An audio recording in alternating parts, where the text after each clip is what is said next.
with an imaginary friend? Or do you want a senator who cares about real people? There you go. We want T-Bone. Did you hear who T-Bone's dating? You remember the president when he wrote his autobiography? He had a composite girlfriend. He combined all his girlfriends into one fictitious girlfriend. Now, if you're going to do that, you'd probably want to put all their best attributes into one girl. But so the president's got a composite girlfriend. Cory Booker's got a composite buddy or friend named T-Bone. Yeah, right. I heard they were dating. But you want a senator who cares about real people. Over in Lyndhurst, there's a woman by the name of Samantha. She's been out of work for 2 years. There's 15,000 people out of work in Newark. 1 in 3 people in Newark are living in poverty, and Cory Booker's got an imaginary friend named T-Bone. You want a senator who isn't busy creating imaginary friends. You want a senator who's busy creating real solutions. How do we get jobs? I'll tell you what I tell them in Kentucky. You leave more money in Kentucky and you send less money to Washington.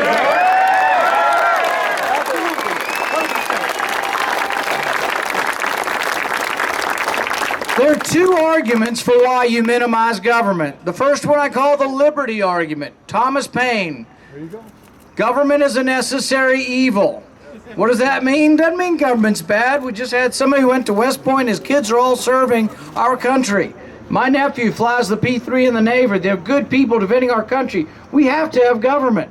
But why do we say government's a necessary evil? Because you have to give up part of your labor. And we do give up part of our labor. We pay taxes for things that we can't do. Government should only do those things we can't do. We need a national defense. Yes.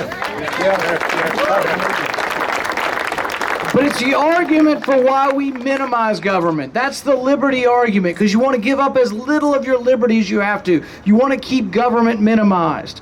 But there's also an efficiency reason why you want minimal government.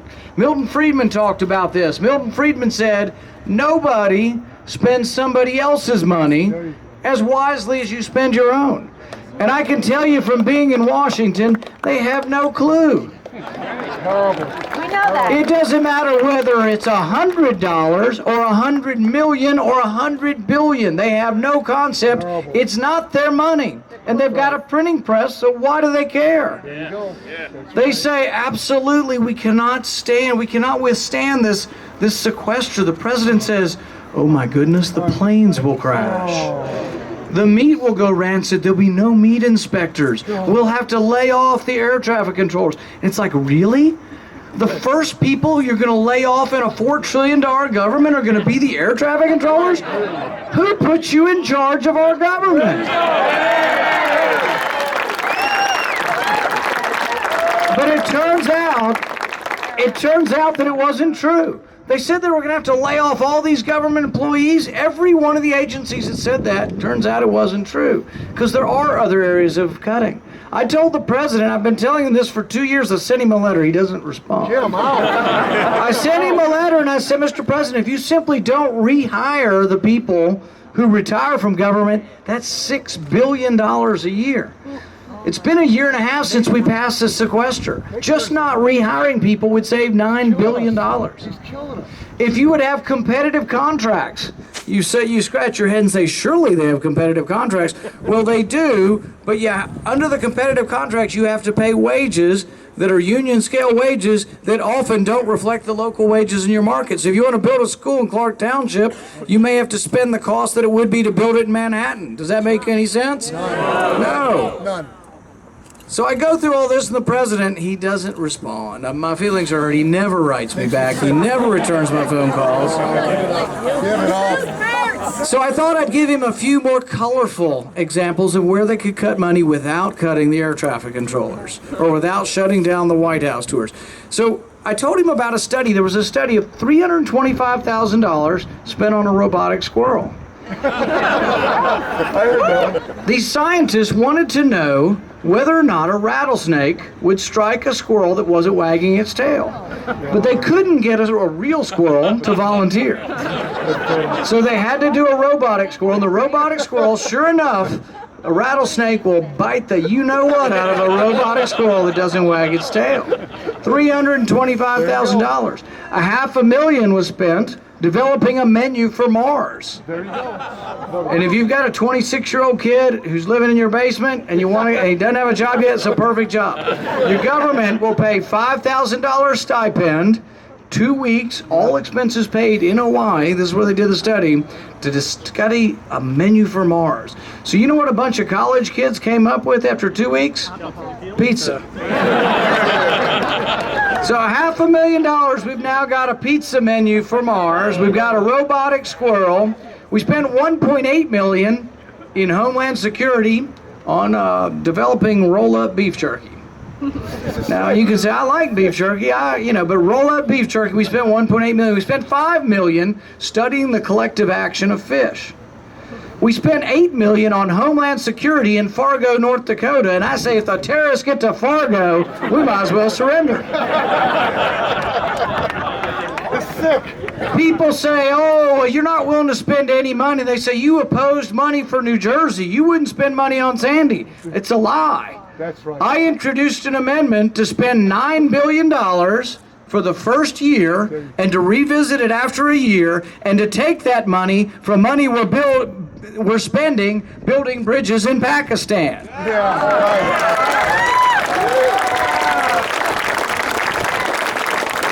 It's not about having disaster relief funds. It's about being responsible taxpayers and not borrowing from China to rebuild in New Jersey. Excellent. But I have no problem not building a road, not building a bridge in Pakistan or Saudi Arabia or Egypt or Libya and keeping that money at home and rebuilding this country.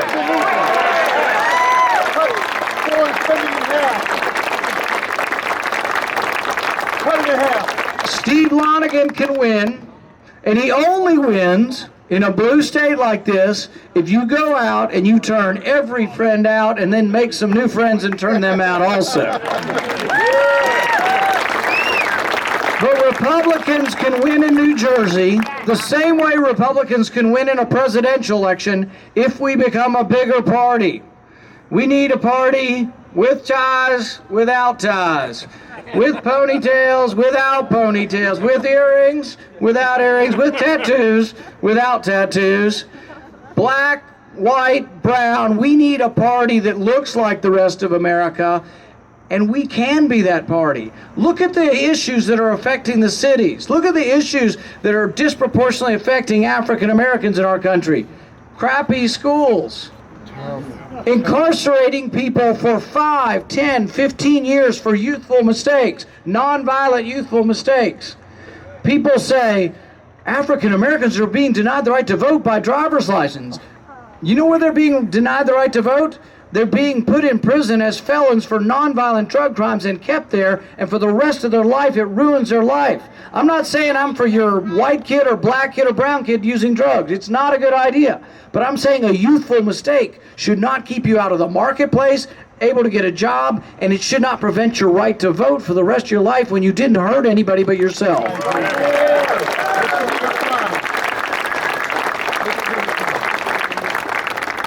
I think Steve can be the answer. I think Steve Lonegan can be the answer to how we grow the Republican Party. I'm proud to be associated with him, and I'm proud to introduce today your next U.S. Senator, Steve Lonegan.